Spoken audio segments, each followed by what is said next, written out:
안녕하세요. 오늘의 데일리 뉴스레터에 오신 것을 환영합니다. 1. KF-21의 큰 놀람. 2. 초음 속으로 출발 1.8. 3. 미국에서도 불가능한 일입니다. 한번 진실을 알아봅시다. 구독과 좋아요 정말 감사합니다. KF-21 전투기가 비공개 비행시험에서 슈퍼크루징을 무사히 성공했다는 기쁜 소식이 전해졌습니다. 비공개로 진행된 비행시험에서 많은 정보를 얻지는 못했지만 7월에 초도 비행을 시작한 이후부터 지금까지의 비행시험에서 큰 무리 없이 비행에 성공한 KF-21의 소식은 우리 대한민국 국민에게 국방 전력이 크게 증가할 것이라는 놀라운 자부심을 선사하고 있습니다. 이러한 이륙 시험에서 문제가 되는 것이 한 가지 있는데 바로 소음 피해입니다. 현재 KF-21의 비행시험은 기상 상태를 고려해 며칠에 한 번씩 2, 3회 비행하는 정도이지만 올해 여름부터는 비행시험이 하루 최대 10회로 늘어날 전망입니다. 그래서 현재 카이는 면 이장단과 주요 민원인들에게 비행시험 시간을 사전 문자 동보로 하고 있으며 이착륙 시 소음 피해 현황을 청취하고 있습니다. 이에 카이는 지난해 12월부터 소음대책 TF 전담팀을 운영하여 소음 피해를 최소화하려고 노력 중입니다. 하지만 KF-21 시제기의 경우 민항기나 군용기 어느 쪽에도 속해 있지 않아 군소음 피해 보상의 사각지대에 머물러 있다는 목소리가 나오고 있습니다. 아무쪼록 한국 국방력에 큰 획을 쓸 KF-21 전투기 계획에 군 당국과 적절한 협의가 이루어졌으면 합니다. 이처럼 KF-21 비행시험에서 드러나게 되는 여러가지 문제들을 개선하려고 힘쓰고 있는데요. 이번 이륙시험은 KF-21 전투기의 동체 내구성 테스트인 것으로 확인되고 있습니다. 항공기가 하늘로 이륙해 안전하게 비행을 마치는 것도 매우 중요하지만 이착륙을 담당하는 항공기의 바퀴, 랜딩 기어 시스템과 상발 터보팬 엔진인 F414 엔진의 추력에 대한 오류를 보다 집중적으로 점검한 걸로 알려졌습니다.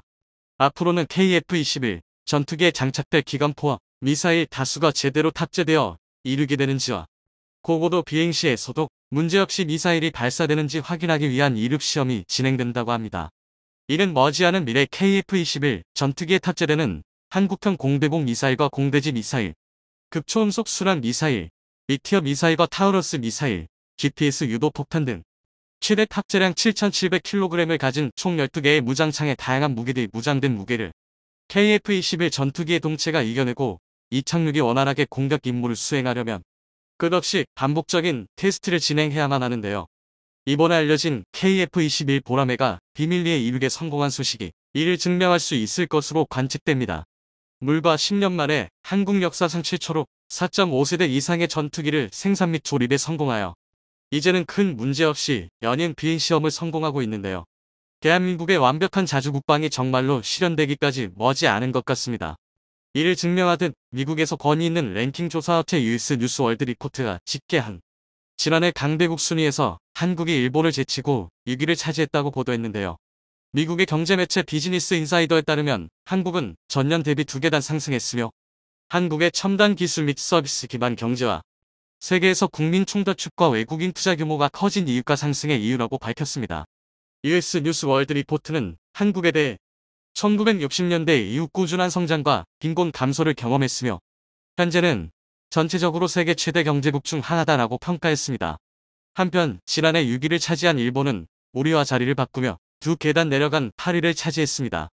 방산산업의 수출 호재가 강대국 순위를 바꾸는데 큰 영향을 주었다고 해도 과언이 아닌데요.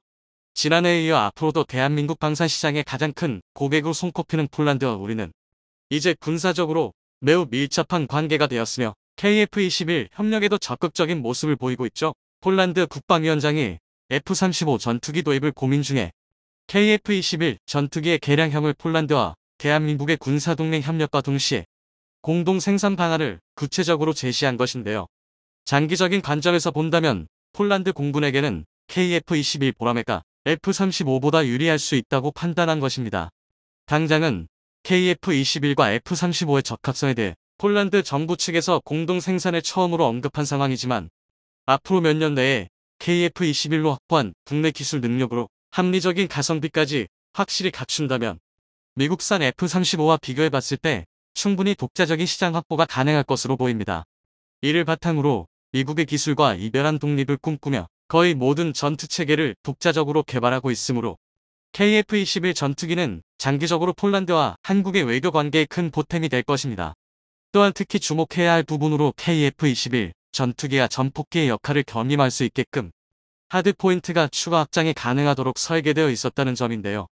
한국항공우주산업 측은 자사의 군용 기체가 진화적인 기술 발전에 따라 전력으로 필요에 의한 변화의 최소한의 비용으로 GPS 유도 폭탄과 천령 미사일을 갖춘 전폭기의 형태로 개조될 수 있다는 점을 강조하였는데, 이 모든 것이 해외 수출은 물론 KF-21의 전력 강화를 염두에 두고 개발하고 있음을 알 수 있습니다.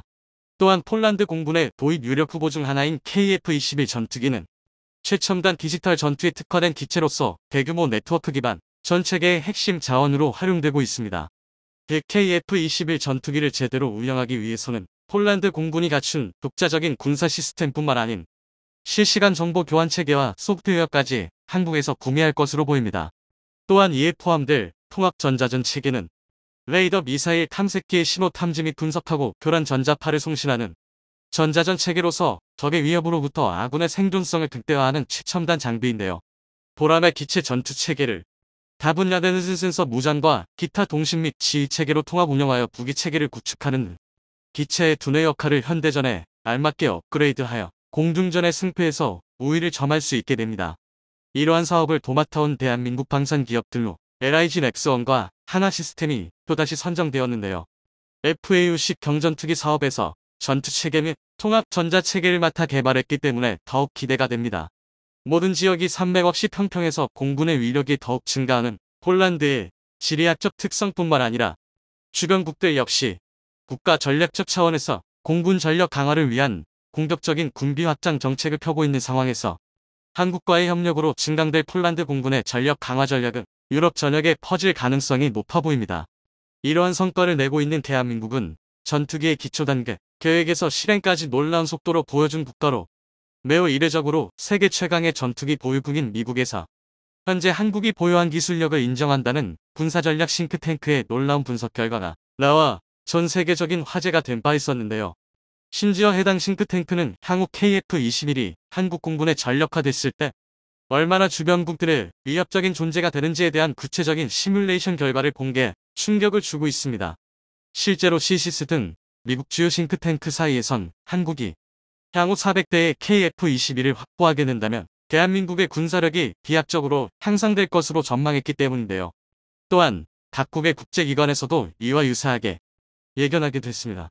더욱 충격적인 사실은 이들 매체들에서 2030년대 이후 한국의 차세대 전투기의 배치가 마무리되는 시점에서 만약 중국과의 관계가 악화돼 군사적 대립이 생길 시 이전까지는 전혀 상상하지 못한 놀라운 결과가 나오고 있다고 분석했다는 점이었는데요. KF-21 수백여 대가 베이징 상공에 뜨기만 해도 역대급 뱅스펙을 자랑하는 중국의 일대의 방공망을 손쉽게 무력화시키는 것은 물론 이후부터는 현무 미사일과 미국의 전략 폭격기 등으로 중국의 인민해방군의 주요 군사시설들을 괴멸시킬 수 있을 것이라고 평가하고 있습니다. 이처럼 미국 싱크탱크뿐만 아니라 다수의 외신들에서조차 KF-21의 능력을 매우 높이 사고 있는 결정적인 이유는 바로 현재까지 나온 모든 KF-21의 시기대 아르스트라 불리는 적외선 탐색 추적 장비가 탑재되어 있기 때문이었습니다. 여기에서 아르스트라 합은 위협 표적을 신속하게 탑지 추적하고 적외선 영상 정보를 파일럿에게 제공하는 경량화된 적외선 센서를 뜻하는데요. 쉽게 설명하자면 아르스트는 적외선 센서를 사용해서 기존 레이더가 탑재해내지 못하는 영역에 물체를 확인하거나 추적할 수 있는 기능을 제공해주고 있습니다. 심지어 이 기능은 실전에서는 전파 방사 통제 상황에서 전투기가 은밀하게 작전을 수행할 수 있게 해주고 적에게 최대한 노출되지 않고서 적기를 파괴할 수 있도록 도와줍니다.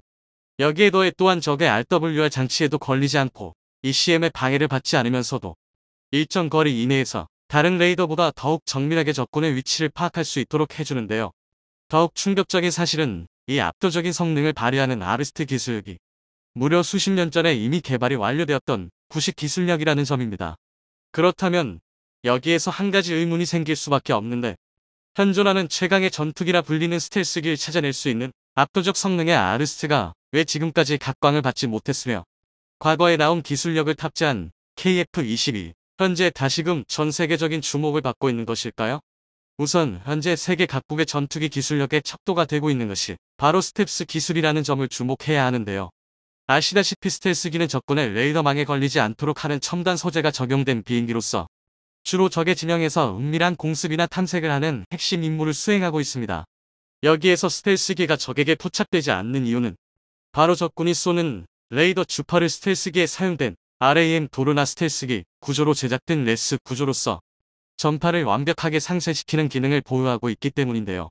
그러나 최근 이처럼 완벽하고 은밀한 기동으로 공중전의 게임 체인저인 줄로만 알았던 스텔스기에도 치명적인 약점이 드러나게 되었습니다.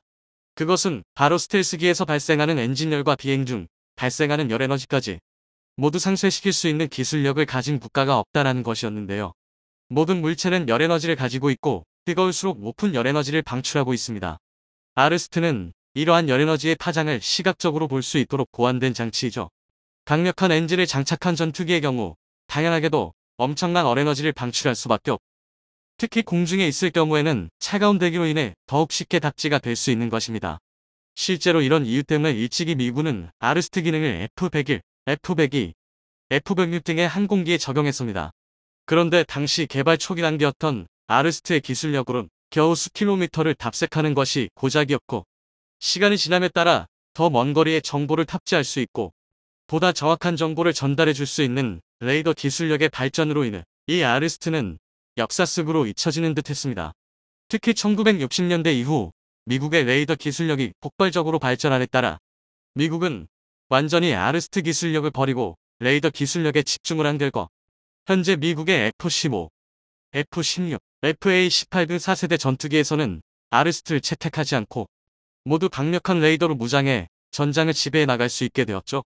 이와는 달리 1970년대 스텔스 기술력이 미국에 비해 현격하게 떨어졌던 소련은 아르스트 기술력에 더욱 매진을 하게 되고 이후 이를 더욱 발전시켜 미그 29, 수 27 등의 기본으로 장착했지만 이 당시에도 역시 미국의 첨단 레이더에 비해 성능이 현격하게 떨어진다는 혹평을 받아왔습니다. 그런데 아이러니하게도 5세대 전투기인 스텔스 전투기의 등장으로 인해 아르스트 기술력이 재조명되기 시작했는데요.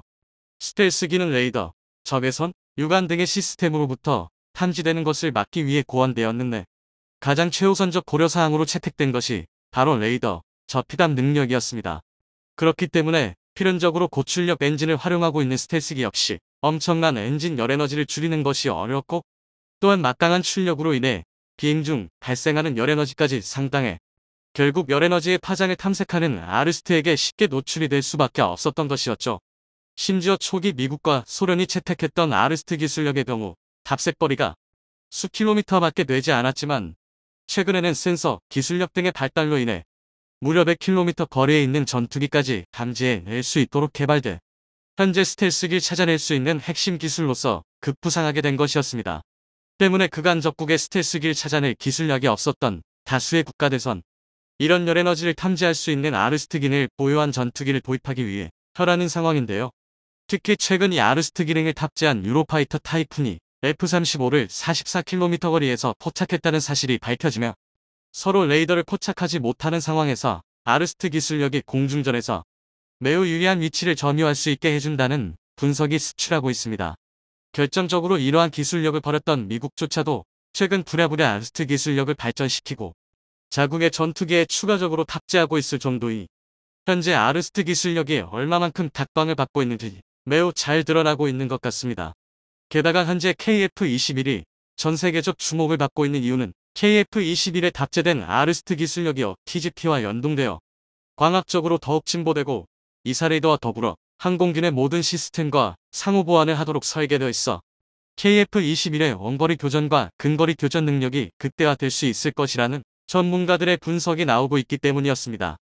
심지어 최근 중국이 KF-21의 부족한 무장 탑재량과 떨어지는 스텔스 성능을 조롱하며 자국산 스텔스 전투기의 육종한 덩치로 인한 무장 탑재량을 자랑한 바 있었는데요. 그러나 수많은 외신들에서 이미 노출되었다시피 중국이 그토록 자랑하는 스텔스 전투기는 그 육종한 덩치에 걸맞지 않게 엔진 기술력이 처참할 정도로 떨어져 교전 시 부족한 전투기의 추진력을 내기 위해 애프터버너를 필연적으로 사용할 수밖에 없다는 분석이 나온 바 있습니다. 그렇게 되면 당연하게도 아르스트를 탑재한 KF-21의 답지거리에 손쉽게 포착되기 때문에 중국이 그토록 자랑하던 스텔스 기능은 이미 완벽하게 무력화된 것이나 다름이 없으며 공중전에서 무장 탑재량을 포기하지 못하는 육종한 덩치 역시 기동력을 떨어뜨리는 결정적인 역할을 해 치명적인 단점이 될 것이라고 분석되고 있습니다. 특히 우리 군은 2028년까지 우선 40대의 이 아르스트 기술력을 탑재한 전투기 배치로 시작해 2032년까지 80대를 추가 배치할 예정이며 도합 120대의 전투기를 운용하겠다는 입장을 밝히고 있는데요. 심지어 향후 수출 실적이 늘어날 시 양산 단가는 대폭 줄어들기 때문에 이미 우리 공군은 향후 수백 대 이상의 추가 양산의 의지도 드러내고 있는 상황입니다. 특히 얼마 전 한국이 개발한 스텔스 신소재는 현재 아르스트와 기술력과 더불어 향후 KF-21이 4.5세대 전투기를 넣어 단숨에 5세대나 6세대 전투기로 거듭날 수 있다는 긍정적 전망치들이 수출하고 있습니다. 심지어 해당 신소재는 미국도 기술 난이도가 너무 높아 양선을 포기해버렸던 기술력이기 때문에 현재 세계 각국에 엄청난 관심이 집중되고 있는 상황인데요. 아르스트 기능이 아무리 발전됐음에도 불구하고 최근 최신의 전투기는 스텔스 기술이 있느냐 없느냐로 나뉠 정도로 첨단 전투기의 척도가 되고 있습니다. 그리고 여기에는 어떤 스텔스 기술이 들어갔느냐에 따라 전투기의 성능이 좌지우지된다고 해도 과언이 아닌 상황이죠. 그래서 전 세계의 군사 열강들에선 전투기의 생존력을 높이기 위해 스텔스가 아니더라도 기본적으로 스텔스 소재를 기존 전투기에 접목시키고 있을 정도입니다. 또한 이 때문에 현대의 공중전도 스텔스 전투기에 맞서는 무기체계로 변화되고 있는데요. 실제로 스텔스 전투기를 공격하는 미사일은 주로 레이저 유도 미사일을 채택하고 있습니다. 레이저 유도 미사일은 레이저를 표적에 비췄을 때 빛이 표적 표면에서 상관되기 때문에 이때 되돌아오는 광원의 양을 이용해 미사일을 유도하는 방식입니다. 때문에 레이더에 탐지되지 않는 스텔스 전투기들을 상대로 아르스트와 더불어 매우 효과적인 공략법으로 거론되고 있는데요. 이것이 바로 앞서 언급한 TGP인 전자광학 표적 추적 장비입니다. 그러나 여기는 치명적인 문제가 있었습니다. 바로 레이저, 광을 완전히 흡수하는 기체 표면을 구현한다면 날아오는 미사일을 유도하는 상관광의 발생을 억제할 수 있게 되는 것이죠. 그런데 이 엄청난 기술을 얼마 전 한국이 독자적으로 개발에 성공해낸 것이었는데요. 실제로 국내 연구진이 공개한 영상 사진을 살펴보면 기존 소재의 물체는 빨간색으로 선명하게 드러나는 반면 한국이 개발한 소재가 적용된 물체는 거의 식별이 불가능할 정도로 방사 신호를 저감하고 있는 것을 볼 수 있습니다. 또한 통상적으로 스텔스기를 공격하는 미사일은 물체 표면에서 방출되는 적외선을 감지해 표적을 추적하는데 이번에 한국이 개발한 소재는 마이크로 나노 금속 구조를 활용해 표적에서 방출되는 특정 적외선 분광을 최대한 억제하고 검출기에서 탐지되는 신호를 대폭 줄일 수 있는 놀라운 성능을 지닌 것으로 드러났습니다. 실제 국내 연구진이 공개한 IR 적외선 탐지기 사진을 보면 소재 적용이 안 된 물체는 흰색으로 적나라하게 드러나고 있지만 신소재가 적용된 물체는 이와 같이 쉽게 드러나지 않아 검은색으로 표시되고 있는데요. 특히 이는 앞서 언급한 아르스트에게 발각되는 사례를 줄일 수 있는 핵심적인 기능이기도 해 엄청난 주목을 받고 있습니다. 다시 말해 사실상 이번에 한국이 개발한 스텔스 소재는 모든 적의 유도 무기를 무력화한다고 봐도 무방하다는 뜻이 되는 것이죠. 결국 적이 보유한 반스텔스 탐지 장비에는 탈지되지 않으면서도 검출되는 신호가 극히 미약해 미사일 조준이 완전히 불가능해져 오직 유관만으로 포착해 기체에 탑재된 기관포만으로 KF-21을 상대해야 한다는 말이 되는 것입니다. 때문에 현재 다수의 전문가들은 이번에 한국이 개발한 스텔스 신소재가 KF-21의 양산에 본격적으로 활용될 시 현존하는 탐지 장비로는 KF-21을 상대하는 것이 매우 까다로워질 것이라는 분석을 내놓고 있습니다. 실제로 이 때문에 그간 한국의 KF-21을 폄하하기 바빴던 나라들에서 극도의 당혹감을 표출하고 있는 상황인데요. 앞서 언급한 중국은 물론이고 최근 영국과 6세대 전투기를 공동 개발하기로 결정하며 4.5세대에 불과한 한국의 KF-21은 향후 무용지물이 될 것이라던 일본에서도 엄청난 당혹감을 드러내고 있습니다. 이처럼 주변국들의 노골적인 압박과 조롱 속에서도 오직 자주빵이라는 일념 하나로 끊임없이 기술 발전을 추구해온 우리 기술진들 덕분에 지난 수십 년간 우리의 어번이었던 자주국방이 점차 실현되고 있는 것 같습니다. 세계 최강으로 인정받던 미국제 무기가 우크라이나 전장에서 힘을 쓰지 못하고 몰락하고 있다고 합니다. 최근 우크라이나 전장에서 활약을 펼치고 있다는 소식에 각국에서 주문이 쇄도하고 있었는데 실제로는 손실이 심각한 상황이 드러난 겁니다. 이미 수백 번의 실전을 통해 충분히 검증된 무기였었기에 더 큰 충격으로 받아들여지고 있습니다. 믿었던 무기가 고철 덩어리가 되어버리자 우크라이나에서 긴급히 추가 지원 요청을 해왔는데 우크라이나가 원하는 무기를 지원해줄 능력은 한국밖에 없는 상황이라고 합니다. 하지만 우크라이나 전쟁에서 대한민국은 중립을 지키고 있었기에 우크라이나에 대반격의 제동이 걸리게 될 것으로 보였는데요. 최근 키이우에서 벌어진 사건으로 대한민국이 본격적으로 개입하게 될 수도 있다는 전망이 나오고 있습니다. 러시아가 잠자는 호랑이의 코털을 뽑았다는 소식 알아보도록 하겠습니다. M777 견인 곡사포는 미군이 기존에 운용하던 M198 155mm 곡사포를 대체하기 위해 개발되었습니다. 기존에 주력으로 사용되던 M198 곡사포는 무겁고 전개 속도가 느려 해외에서 원정 작전을 펼쳐야 하는 미군의 요구를 충족시키지 못했었습니다.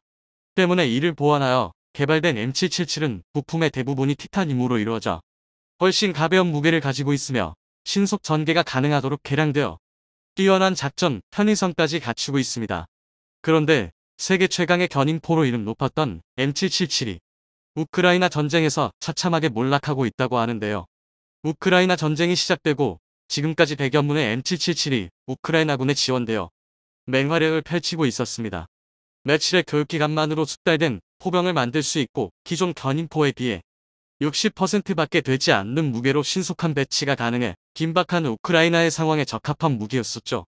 다연장로 캐포 하이마스와 함께 우크라이나 전장의 게임 체인저로 활약하며 역시 미국이 만든 명품 무기라고 칭송받았었는데요.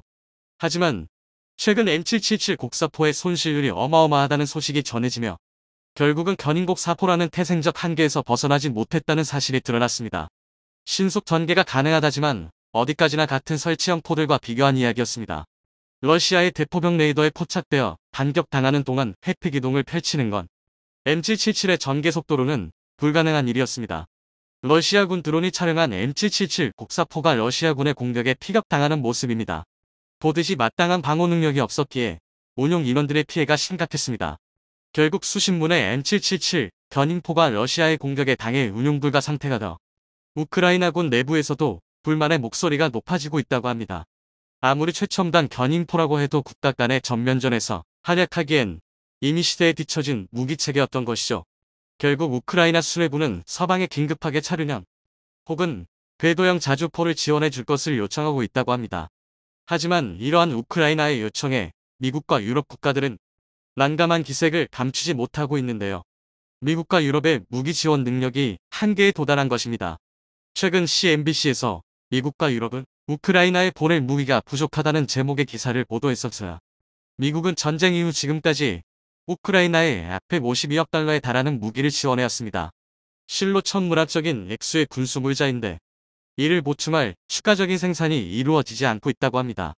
미 국방대학 교수이자 국방정책 총괄 이사 출신인 데이브 데스 로시는 미국이 군수물자 생산을 늘리지 않는 한 우리는 우크라이나에 무기를 지원할 수 있는 능력이 없어지게 될 것입니다라며 미국의 무기 생산 능력이 부족하다고 우려했습니다. 유럽 역시 무기 재고가 고갈된 건 마찬가지인데요. EU 외교안보정책고위 대표 요셉 보렐은 유럽연합이 우크라이나에 많은 지원을 보내왔기 때문에 대부분의 나토 회원국들의 군비 충량이 고갈된 상태입니다라고 말했습니다. 군사 전문가들은 현 사태의 근본적인 문제점을 지적했습니다.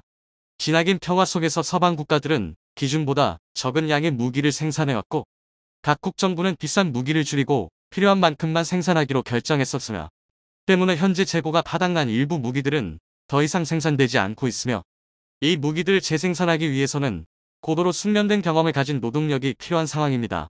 미 국방부는 막대한 예산을 투입해 제블린 미사일과 155mm 탄약을 포함한 무기 공장 활성화에 나섰지만 미 전체의 무기 생산량을 늘리는 데에는 최소 1년에서 4년이 소요될 것이라 보고 있습니다. 이 공백 기간 동안 우크라이나는 새로운 무기 공급처를 찾아야 하는데 그 대안으로 제시된 곳은 다름 아닌 대한민국이었습니다. 미국은 대한민국의 무기 생산 능력을 고평가하고 있으며 우크라이나에 미국과 유럽을 대신할 옵션으로 한국을 제시했습니다. 물론 그동안 한국은 러시아와의 관계를 고려해 우크라이나로의 살상 무기 지원을 거부해 왔었습니다. 결국은 남의 전쟁이란 사실을 부정할 수 없기에 우리나라가 직접적으로 전쟁에 개입할 명분이 없었던 것이죠. 그런데 상황이 완전히 달라졌습니다. 지난 10일 우크라이나의 수도 키이우를 향해 약 80발의 러시아 순항 미사일이 날아들었습니다. 우크라이나의 방공망의 절반 이상의 미사일이 격추되었지만 나머지 수십 발의 미사일들이 민간 구역에 떨어졌습니다. 그런데 이번 폭격으로 키이우에 위치한 삼성전자 건물이 큰 피해를 입었다고 합니다. 삼성전자 건물로부터 불과 150m 밖에 떨어지지 않은 지점에서 러시아 미사일이 폭발해 건물 전면부가 파손되는 피해를 입은 겁니다. 만일 건물에 사람이 있었더라면 심각한 인명피해가 발생했을 것으로 보였는데 삼성전자 관계자는 현지 법인의 인명피해는 없는 것으로 확인된다. 현지 주재원과 가족은 이미 폴란드 등 안전지역으로 대피해 있다고 밝혔습니다. 다행히 인명피해는 없었다고 하지만 엄연히 대한민국의 기업과 국민이 러시아의 공격을 당한 사건입니다. 이 소식에 많은 사람들이 분노하며 러시아의 사과를 받아내야 한다는 목소리가 높아지고 있습니다. 일부 외신들은 한국이 드디어 중립을 깨고 본격적인 살상 무기를 지원하리라고 추측하고 있기도 합니다. 우크라이나를 주축으로 하여 러시아를 상대하는 구도가 지속되고 있는데 이 판에 한국을 끌어들이기 위한 미국의 움직임이 눈에 띄고 있습니다. 현재 미국의 차세대 자주포 도입 사업에서 한국의 K9 자주포가 유력한 후보로 주목받고 있는데요. 최근 미국 위싱턴 DC 오싱턴 컨벤션 센터에서 열리는 오저 방산 전시회에 하나 디펜스가 초청받아 첨단 지상 장비들을 선보였습니다. 하나 디펜스는 이번 전시회에서 처음으로 K9 자주포와 K10 탄약군 반장갑차를 동시에 전시회 두 장비를 동시 운용했을 때 얻을 수 있는 효과를 집중 홍보할 계획이라고 합니다. 지난달 중순 애리조나주 유마 육군 성능평가 시험장 YP에서 K9 자주포의 성능평가가 실시되기도 했었는데요. K9A1 자주포와 K10 탄약군 반장갑차에 미국의 최첨단 155mm 탄약을 사용하는 시연회가 이루어졌습니다. 시연은 세 가지 주요 이벤트로 구성되었습니다. K10 탄약군 반장갑차에 의한 탄약의 자동 재보급 M795탄을 발사하여 K9A1의 사격 후 진지 이동, 급속 사격 및 빠른 발사 속도 능력을 시연하고 마지막으로 XM1113 랩탄을 사격합니다. 시연은 K10의 미국 탄약을 자동으로 장전하는 것으로 시작되었으며 참석자들은 M795 및 XM1113 탄약이 K10의 자동 탄약 장전 시스템과 호환되는 것과 수동 작업 없이 자주포를 효율적으로 재보급하는 것을 확인했습니다. K9A1 자주포는 M795탄 여러 발을 발사한 후 즉시 다른 위치로 이동하여 잠재적인 반격을 피하는 차량의 민첩성을 보여주는 사격 후 진지 이동 기능을 시연했습니다.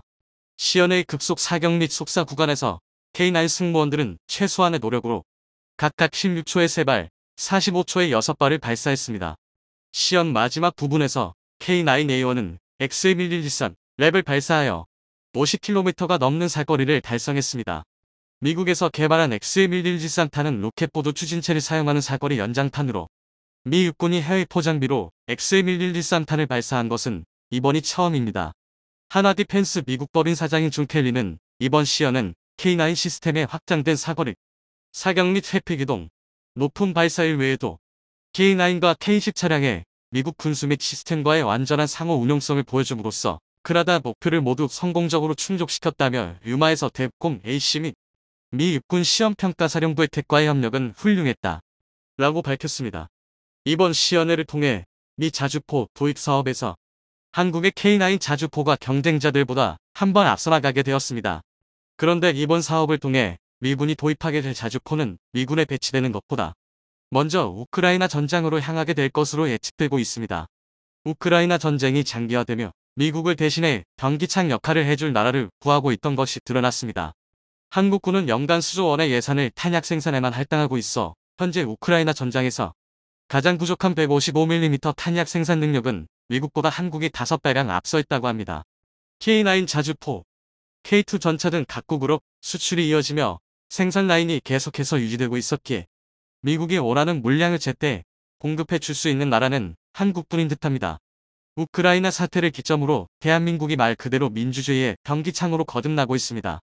평화의 안주에 있던 서방 국가들과 달리 언제 당할지 모른다는 위기 속에서 살아야 했었던 한국이기에 가능한 일이죠.